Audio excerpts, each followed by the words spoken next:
ചുട്ടെടുത്തട. പണ്ട് കാലങ്ങളിൽ മിക്ക വീടുകളിലും ഉണ്ടാക്കുന്ന ഒരു പ്രധാനപ്പെട്ട ഒരു ഐറ്റമാണിത്. നിങ്ങളിത് കഴിച്ചിട്ടുണ്ടോ?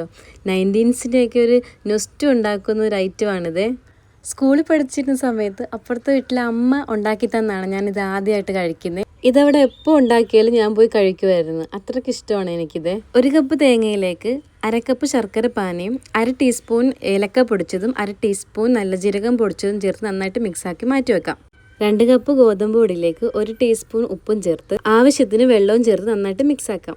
കട്ടി വലിയ ലൂസോ ഇല്ലാത്ത കൺസിസ്റ്റൻസി വേണം നമ്മളിത് കുഴച്ചെടുക്കാൻ.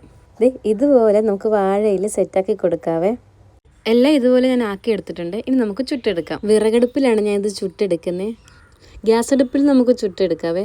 ആ കറക്റ്റ് ഒരു ഫ്ലേവർ കിട്ടണമെങ്കിൽ നമ്മൾ വിറകടുപ്പ് ചുട്ടെടുക്കുന്നതായിട്ട് നല്ലത്. ഇങ്ങനെ അടുപ്പിൽ ചുട്ടെടുക്കുമ്പോൾ ഒരു പ്രത്യേക രുചിയാണ് ഇതിന്. ഇതുപോലെ തിരിച്ച് മറിച്ചിട്ട് നമുക്ക് നന്നായിട്ട് ചുട്ടെടുക്കാം. ഇത് കാണുമ്പോൾ ആർക്കൊക്കെ ഒരു പഴയ കാലം ഓർമ്മ വരുന്നുണ്ട് എന്ന് കമൻറ്റ് ചെയ്യണേ.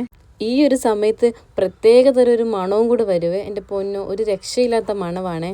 അവിടെ പുഴുങ്ങിയെടുക്കുന്നതൊക്കെയായിട്ട് എനിക്കിങ്ങനെ ചുട്ടെടുത്ത് തിന്നാനാണ് ഇഷ്ടമേ. ആർക്കൊക്കെ ഇങ്ങനെ ചുട്ടെടുത്ത് തിന്നുന്ന ഇഷ്ടം ഒന്ന് കമൻറ്റ് ചെയ്യണേ. വൈകുന്നേരമൊക്കെ ആകുമ്പോൾ ഒരു ഗ്ലാസ് ചായയും ഒരു ചുട്ടെടുത്ത അടയും കൂടെ ഉണ്ടെങ്കിൽ ഒന്നും പറയാനില്ല, അന്തസ്സേ. എന്തായാലും നിങ്ങളിത് മസ്റ്റായിട്ട് ട്രൈ ആക്കണേ. കഴിക്കാത്തവരുണ്ടെങ്കിൽ എന്തായാലും കഴിച്ച് നോക്കിയിട്ട് അഭിപ്രായങ്ങൾ കമൻറ്റിലൂടെ പറയണം. ഇത് കാണുമ്പോൾ ആർക്കൊക്കെ തോന്നുന്നുണ്ട് ഒരെണ്ണം കിട്ടിയിരുന്നെങ്കിൽ. എന്നാലേ ഇപ്പം തന്നെ പോയി ട്രൈ ആക്കിക്കോ.